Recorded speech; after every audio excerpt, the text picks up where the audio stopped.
In the endless dark, where stars whispered ancient secrets and galaxies spun their eternal dance, the Galactic Federation vessel Crimson Horizon drifted through uncharted space. Its hull gleamed under the light of distant suns as it conducted routine surveys of the Outer Rim, a region most civilized species avoided. No one expected to find anything remarkable here, certainly not something that would shake the very foundations of known space. Captain Thorn Vex of the Zellian race stood motionless on the bridge, his crystalline skin refracting the soft blue glow of his command station.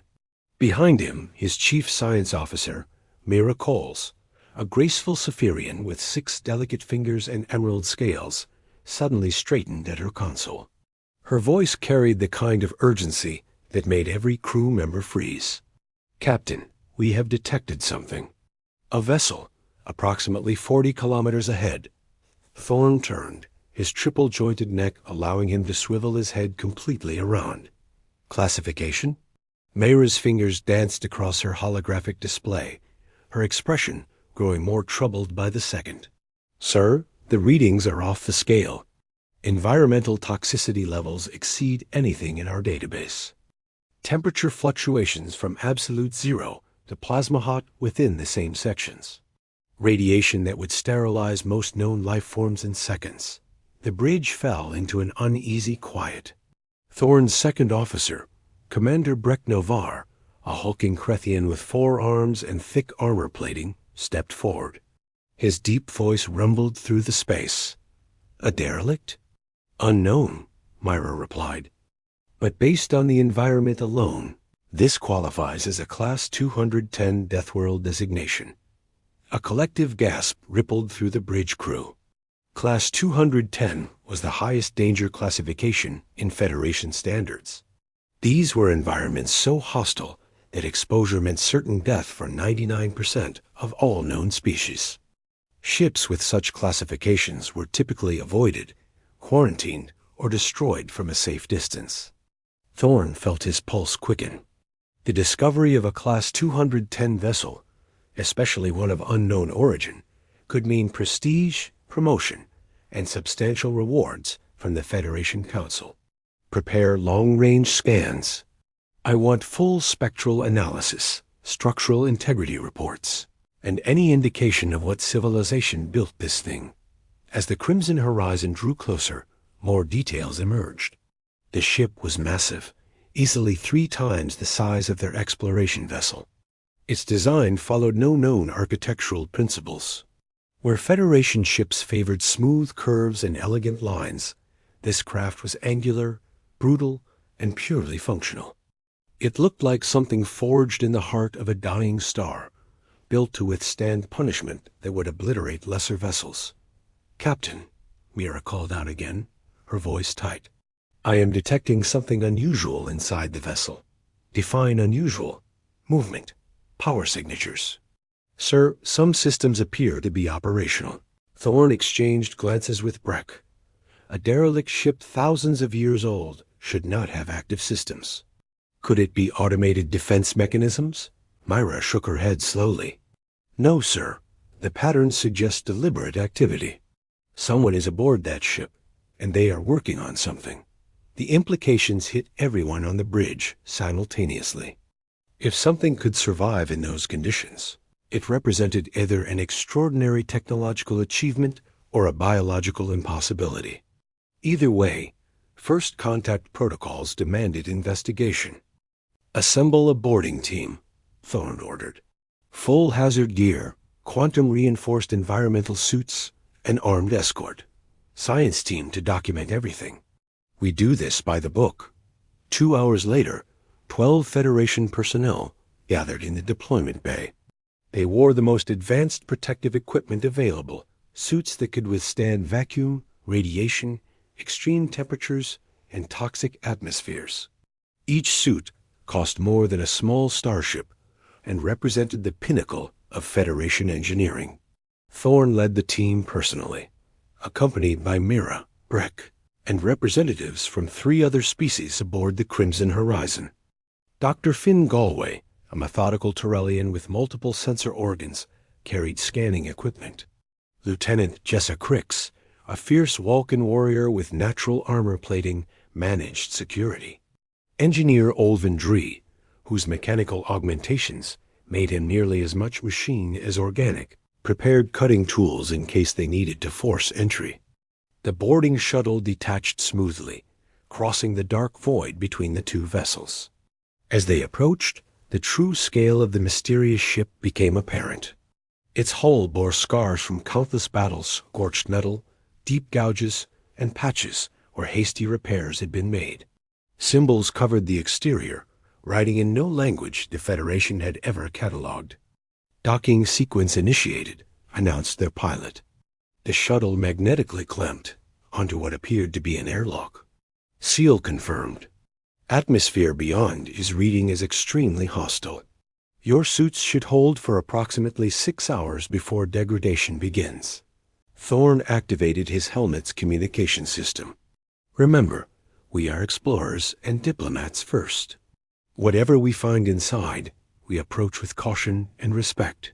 The airlock opened with a hiss of escaping gases. Beyond lay darkness. The team activated their suit lights, illuminating a corridor lined with the same mysterious symbols. A thick layer of dust covered everything, or at least it appeared to be dust until Dr. Galway analyzed it. "Captain, this is not dust. These are microparticles of heavy metals and radioactive compounds. Simply breathing this air would be fatal to any Federation species within minutes." They advanced slowly, weapons ready but not raised. The corridor seemed endless, branching into side passages that led to chambers filled with equipment too damaged or alien to identify. But as they penetrated deeper into the vessel, things began to change. The dust grew thinner. Lights flickered weakly in the ceiling. Scratch marks on the floor suggested recent traffic. "Someone has definitely been here," Lieutenant Crix observed, her combat instincts sharp. "And recently." And they heard it, a sound echoing from somewhere ahead, metallic and rhythmic. It sounded almost like tools working on machinery. The team froze, exchanging worried glances through their helmet visors. "Impossible," breathed Mira. "Nothing should survive here." But the sounds continued, growing louder as they approached what appeared to be the ship's central command center. Light spilled from a partially open doorway ahead. Actual light, warm and steady. Thorn raised his hand, signaling the team to take positions. Breck moved to one side of the door, his forearms ready. Lieutenant Crix took the other side, weapon charged. With a nod from Thorn, they pushed the door fully open and entered. What they saw defied everything they knew about xenobiology and survival. The bridge was operational, its screens glowing, its systems humming. And working calmly among the ancient controls were beings unlike any in Federation records. They stood on 2 legs, had 2 arms, and wore simple protective suits that looked primitive compared to the Federation's advanced gear. Through their clear faceplates, the team could see strange features. Smooth skin in various shades, hair growing from their heads, and only 2 eyes positioned side by side. Most shocking of all, one of these creatures held a steaming cup in its hand, apparently drinking something while reviewing data on a screen. They worked with a casual efficiency, completely at ease in an environment that should have killed them instantly. The creatures looked up as the Federation team burst in. Rather than showing fear or aggression, they simply appeared mildly annoyed at the interruption. The tallest one, with dark skin and close-cropped hair, set down a tool and stepped forward. Through its helmet, its mouth moved, producing sounds that the universal translator struggled to process before finally rendering. "Took you long enough. We picked up your ship an hour ago." Captain Thorn could barely form words. "What are you? How are you surviving this?" The being smiled, showing white teeth in what might have been a friendly expression or a threat display. The translator provided context. Amusement. "Name's Jackson Rivers, human, Earth Reclamation Corps." He gestured to his companions. "That's Petra Volkov, Hiroshi Tanaka, and the one with the coffee is Yuki-chun. Welcome to our salvage operation." The Federation team stood frozen on the bridge of the derelict ship. All around them, their advanced instruments shrieked with warnings. Lethal radiation, toxic gases, temperatures fluctuating so wildly it defied physics. Any one of these would be a death sentence. Yet, standing before them were 4 humans, moving with a casual ease, as if this death trap was just a bit of bad weather. Mira, the team's chief science officer, felt her voice crack with disbelief. "Our scanners indicate conditions that would kill any known species in under 3 minutes. Your suits? They appear far less sophisticated than ours." This makes no logical sense. The human with pale skin and vibrant red hair, who they'd learned was named Pitra, let out a short laugh. She was adjusting something on a control panel, completely unbothered. "Oh, your scanners are correct. This place is nasty. But you see, we come from a nasty planet. Earth makes the ship feel like a 5-star resort." "Impossible," Dr. Galway, the Federation's xenobotanist, stated flatly. "No ecosystem could produce sentient life capable of withstanding Class 210 conditions. The evolutionary pressures would prevent the development of higher intelligence." Hiroshi, the shortest of the humans, with sharp, angular features and quick, precise movements, glanced up from his work. "And yet, here we stand. Earth sits in what your star charts call the Forbidden Zone. High radiation from nearby pulsars, constant gravitational anomalies, unstable sun patterns. We didn't just survive it. We evolved to handle it." Captain Thornvex's training finally cut through his shock. This was first contact with an unknown species. This could be the single most significant discovery in the history of the Galactic Federation. He straightened his posture. "I am Captain Thornvex of the Galactic Federation vessel Crimson Horizon. We detected this ship and came to investigate. By Federation law, any derelict vessel in unclaimed space falls under our jurisdiction for salvage and study." The easygoing expression on the face of the human leader, Jackson, vanished. "Federation law doesn't apply here. We found this ship 3 months ago, drifting in the neutral zone. We've been repairing it ever since. As for jurisdiction, this vessel recognizes our claim." Breck, the team's massive 4-armed security officer, rumbled in confusion. "Recognizes? Ships do not recognize claims. They are objects. This one does," a third human, Yuki, said quietly. She had been observing them silently until now. She moved to a central console and placed her hand on a smooth panel. Instantly, the lights on the bridge flared, bathing them in a brilliant glow. Strange, ancient symbols blazed to life along the walls, the very same symbols they had seen adorning the ship's exterior hull. "This ship," she said, her voice filled with a profound reverence, "was built by our ancestors thousands of years ago." The revelation hit the Federation team like a physical blow. Mira's emerald scales rippled with confusion. "But you said your species evolved in the Forbidden Zone. Federation records show that region has been uninhabitable for over 50,000 years. Uninhabitable for you," Jackson corrected gently. "For us, it's home. And yes, this ship is old. Our ancestors were a spacefaring civilization long before your Federation even existed. Then something happened. A war we nearly lost. Most of our colonies were destroyed. Earth survived because, frankly, nothing else wanted to live there." Lieutenant Crix, her hand still resting on her sidearm, stepped forward. Her tone was aggressive. "If your species had this kind of advanced technology thousands of years ago, where have you been? Why make contact now?" Petra's earlier humor was gone, her expression now deadly serious. "Because the thing our ancestors fought is waking up again. Your Federation is directly in its path, and you are not ready." "Explain," Thorne demanded, a cold dread creeping into his heart. Jackson nodded to Hiroshi, who activated a holographic display in the center of the bridge.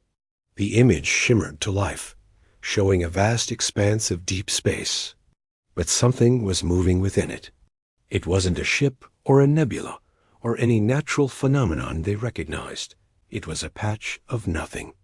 A void that seemed to devour light itself. "We call it the consuming dark," Hiroshi said, his voice barely a whisper. "Your Federation probably has a different name for it, if you have one at all. It appears every few thousand years, hibernating in the dark space between galaxies. When it wakes, it feeds on everything. Planets, stars, entire civilizations.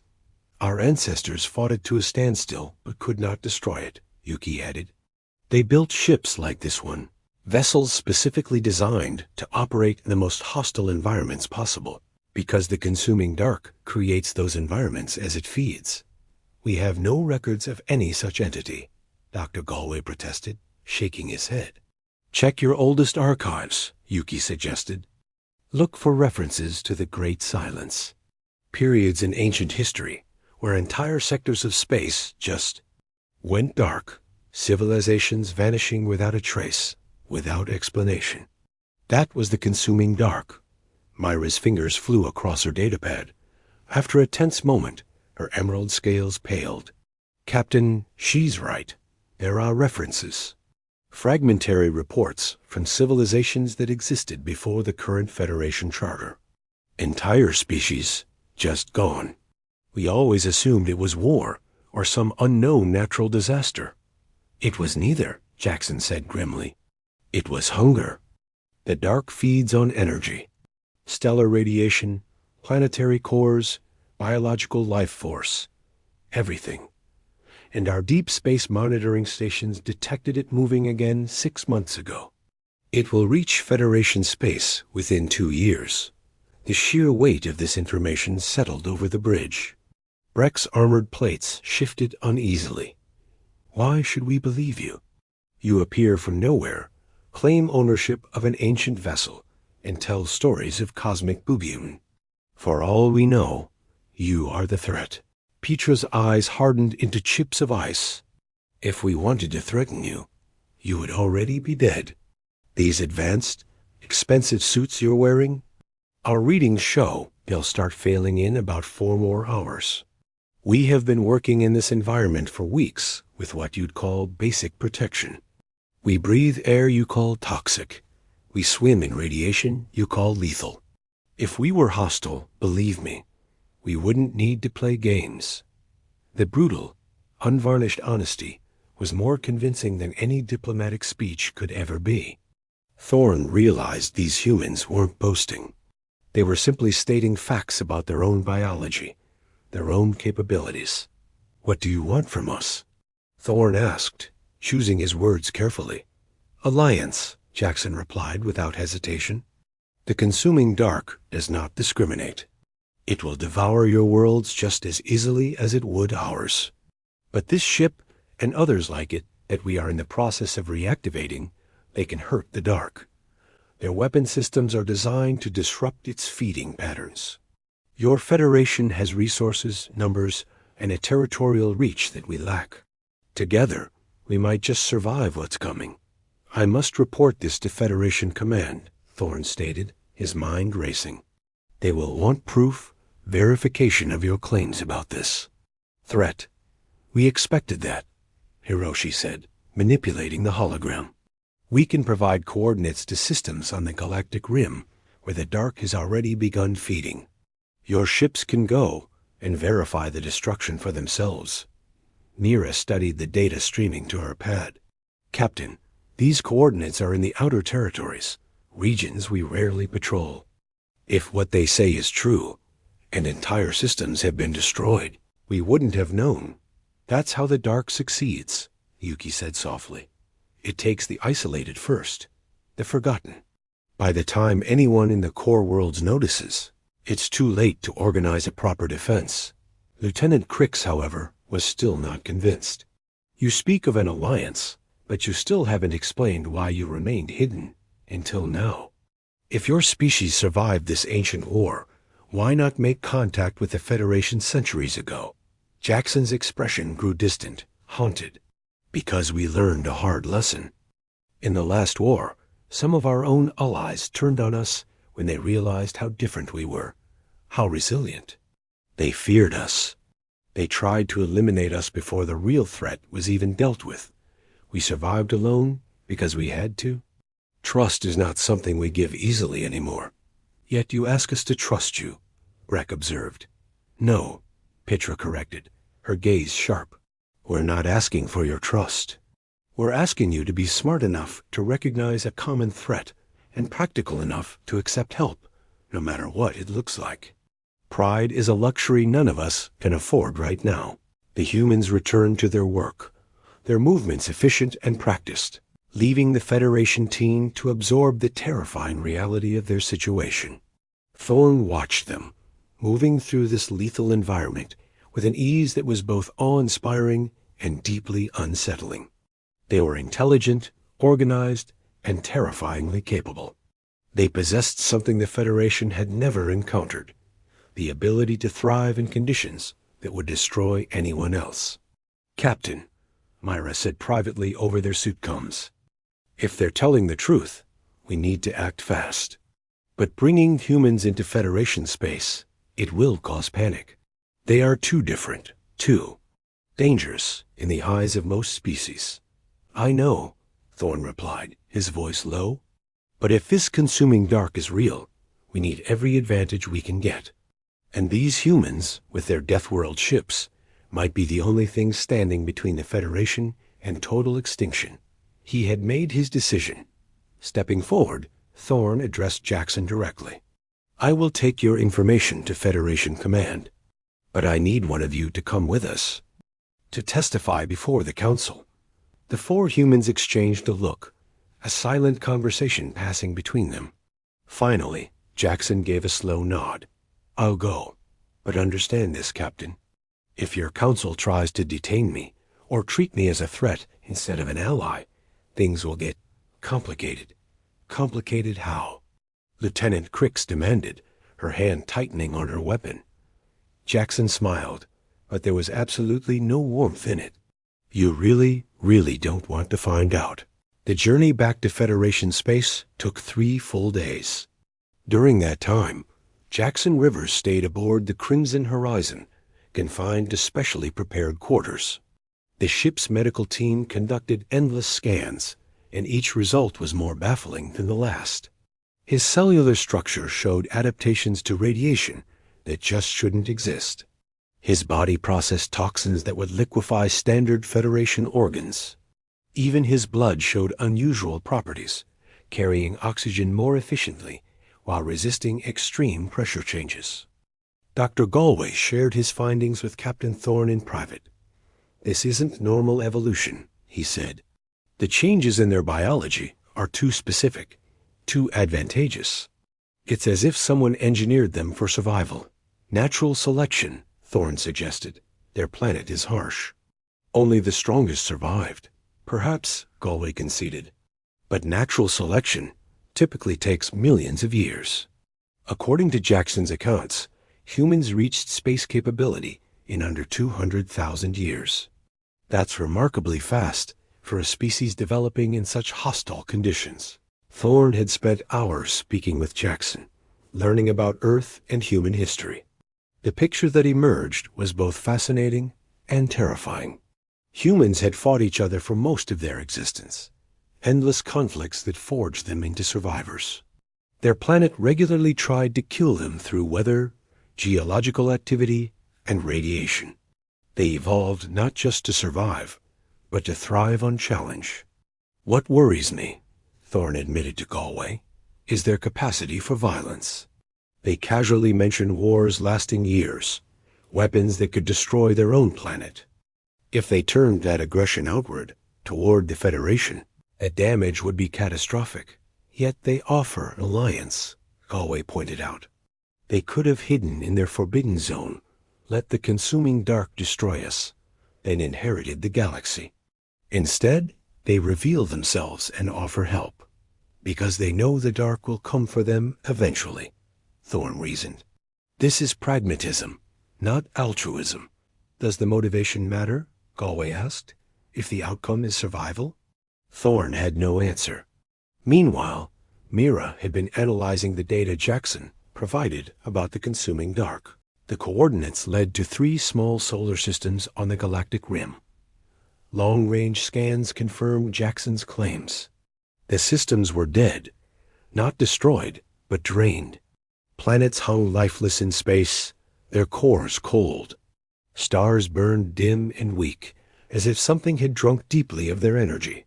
There were no life signs, no radiation, nothing but empty husks. The pattern matches historical records, Mira reported to the senior staff. Every 3,000 to 4,000 years, similar dead zones appear.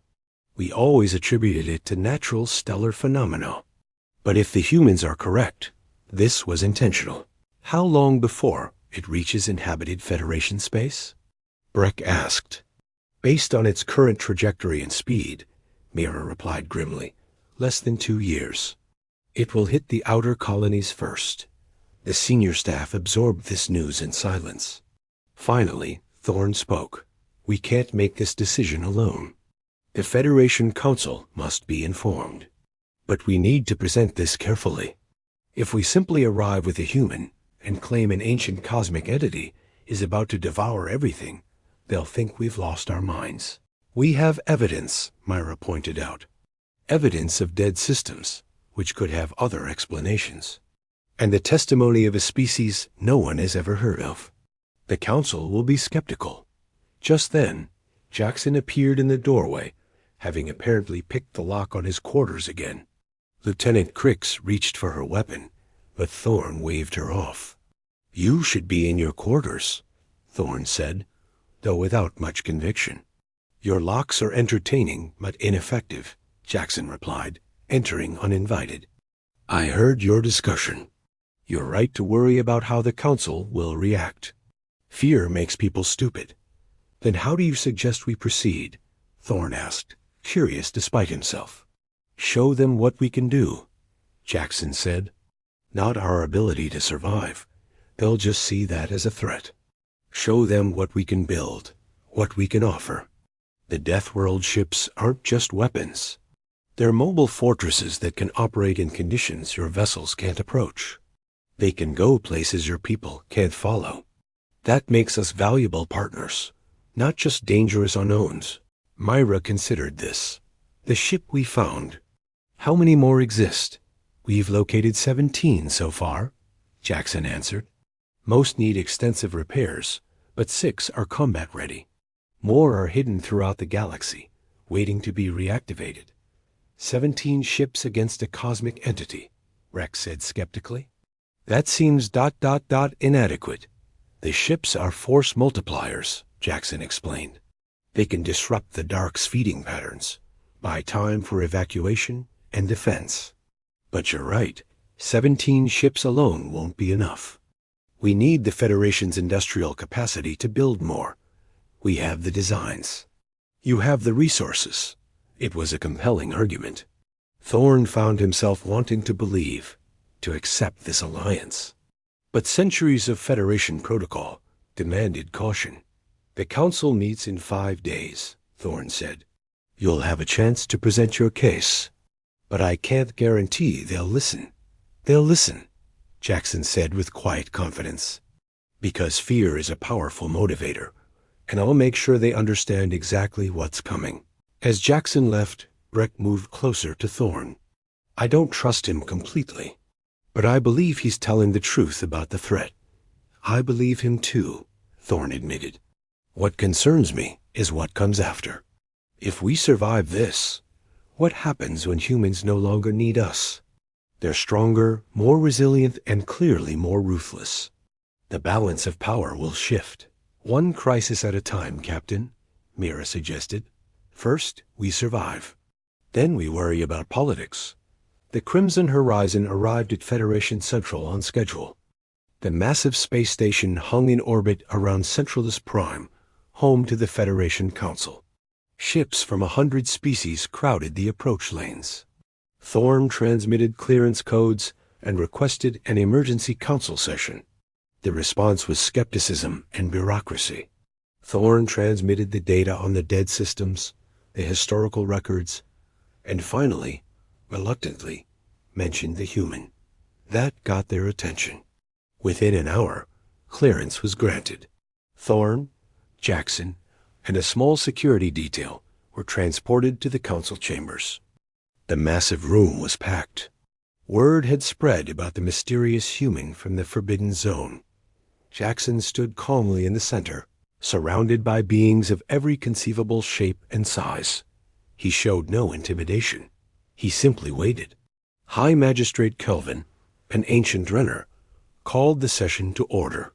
Captain Thorn Vex has requested this emergency session, he announced, claiming the existence of an unknown species and a cosmic threat. This human will present evidence. We will listen. Then we will decide. Jackson stepped forward.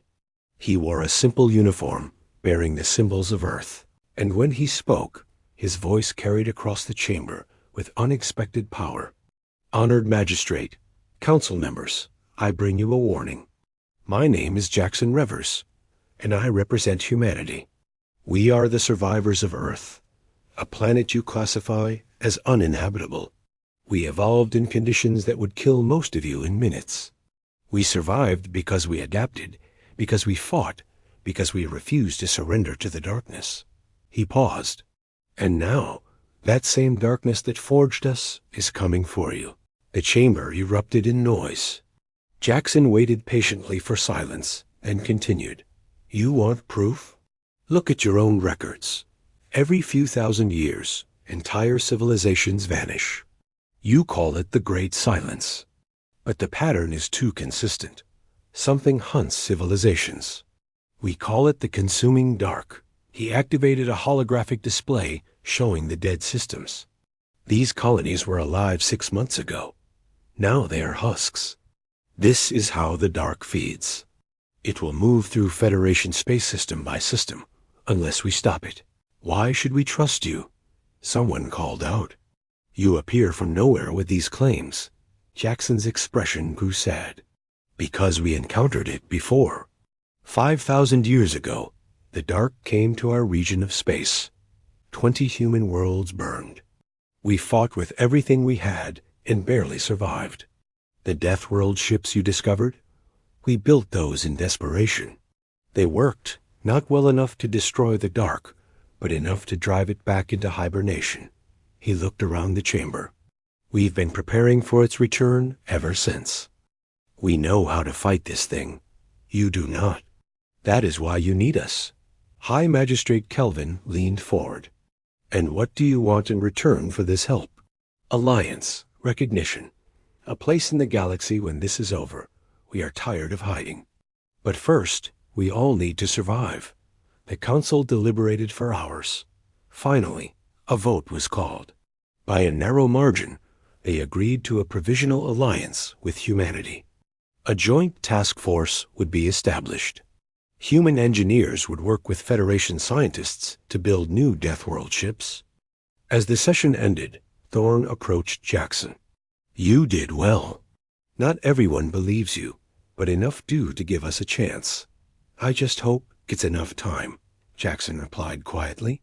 The dark moves faster than you think. How long do we really have?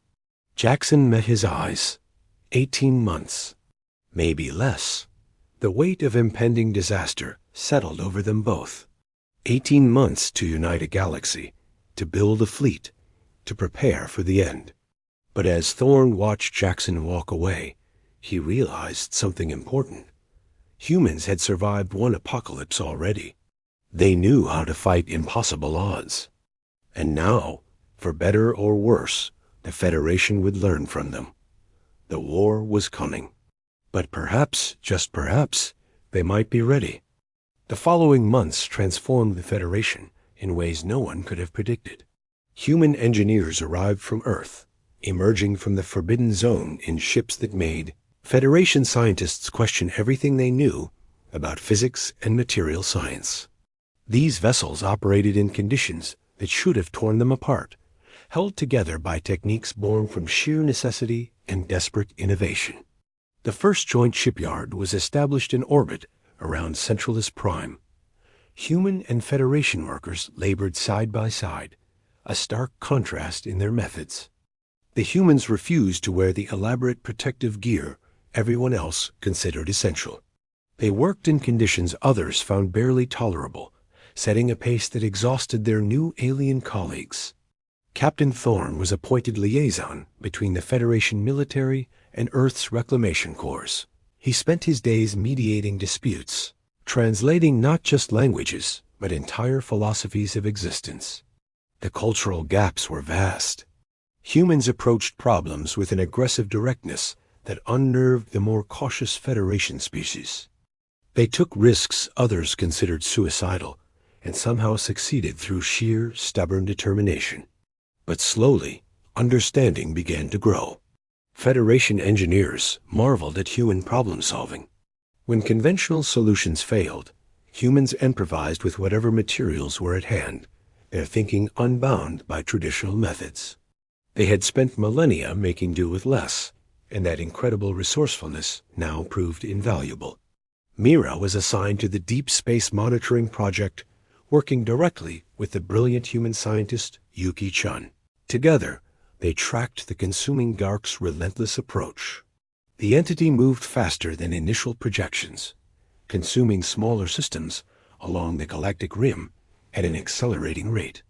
"It's learning," Yuki explained during one of their late-night strategy sessions. "The dark adapts to each system it feeds on, becoming more efficient.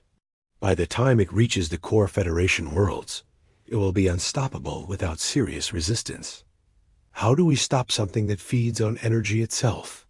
Mira asked, voicing the question that haunted every strategist in the Federation. "We don't stop it," Yuki replied. "We starve it. The Deathworld ships emit a specific frequency that disrupts the dark's feeding mechanism. It's not a weapon in the traditional sense. Think of it more like jamming signals. The dark loses cohesion when it can't feed properly.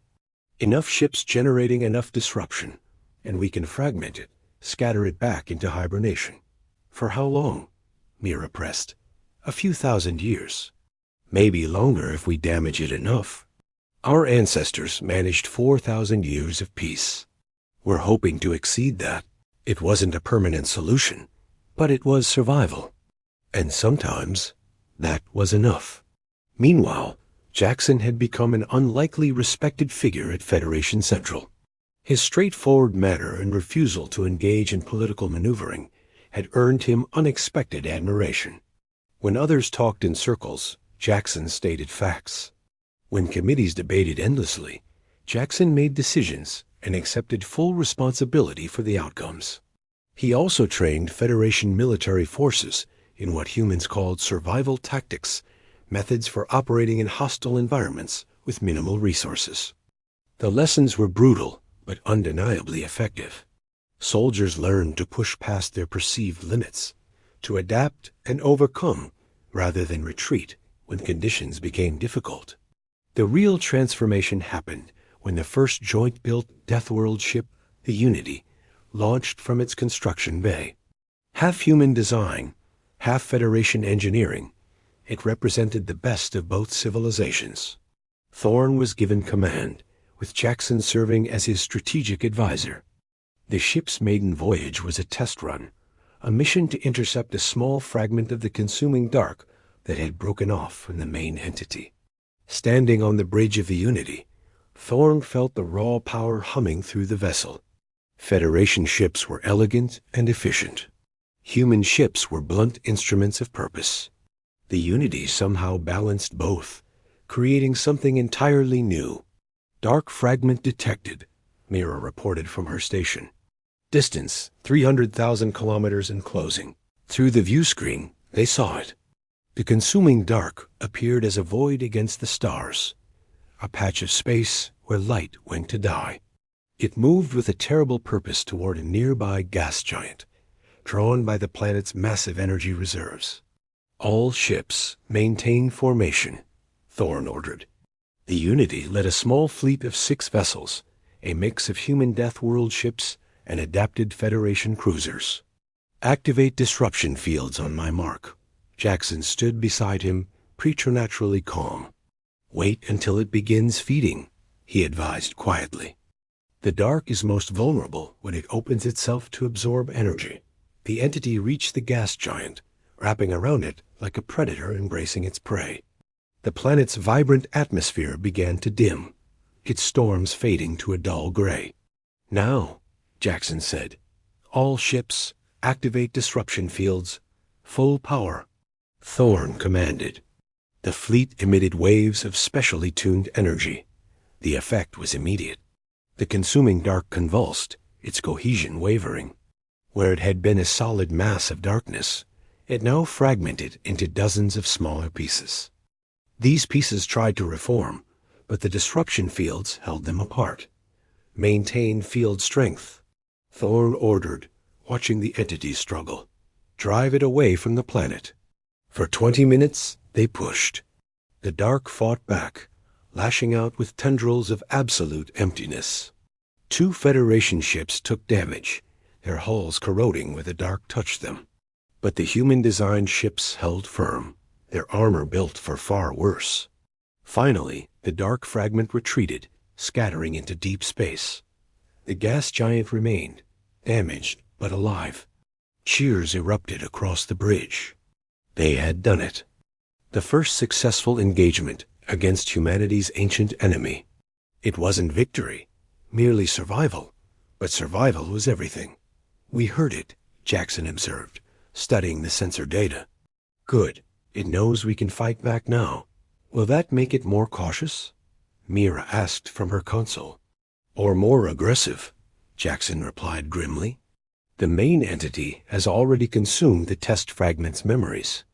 It knows we have weapons that work. The question is whether it will adapt or attack with overwhelming force." The answer came 3 weeks later. The consuming dark changed course, accelerating directly toward Centralist Prime. It abandoned its methodical, system-by-system consumption in favor of a direct strike at the Federation's heart. "It's trying to break us quickly," Jackson explained at the Emergency War Council. "Take out our command structure, scatter our forces." Classic military strategy. "We cannot evacuate Centralist Prime," High Magistrate Kelvin protested. "This is the foundation of the Federation." "Then we make our stand here," Thorn declared. "Every ship, every weapon, every defense we have built. We show the dark that this galaxy belongs to the living."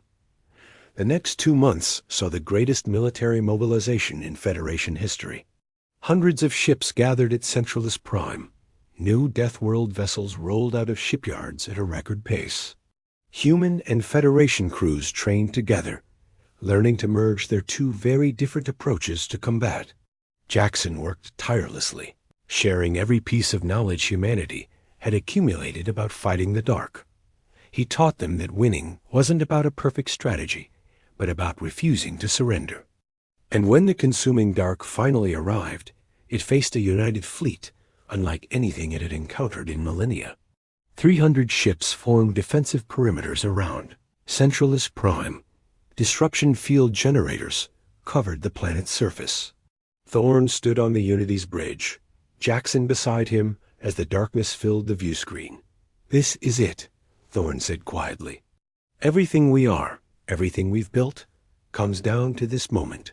"Not just this moment," Jackson corrected. "This is just the beginning. If we win today, we buy time. Time to build more ships, develop better weapons, unite more species.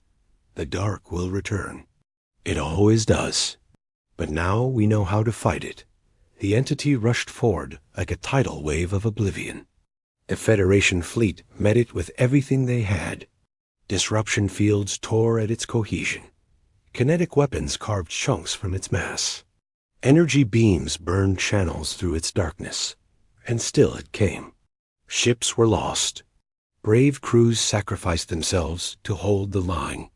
But for every ship that fell, the dark paid a price in scattered fragments and lost cohesion. The battle raged for 18 hours. And then, something remarkable happened. The dark stopped advancing.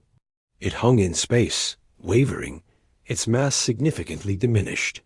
For the first time in recorded history, the consuming dark retreated.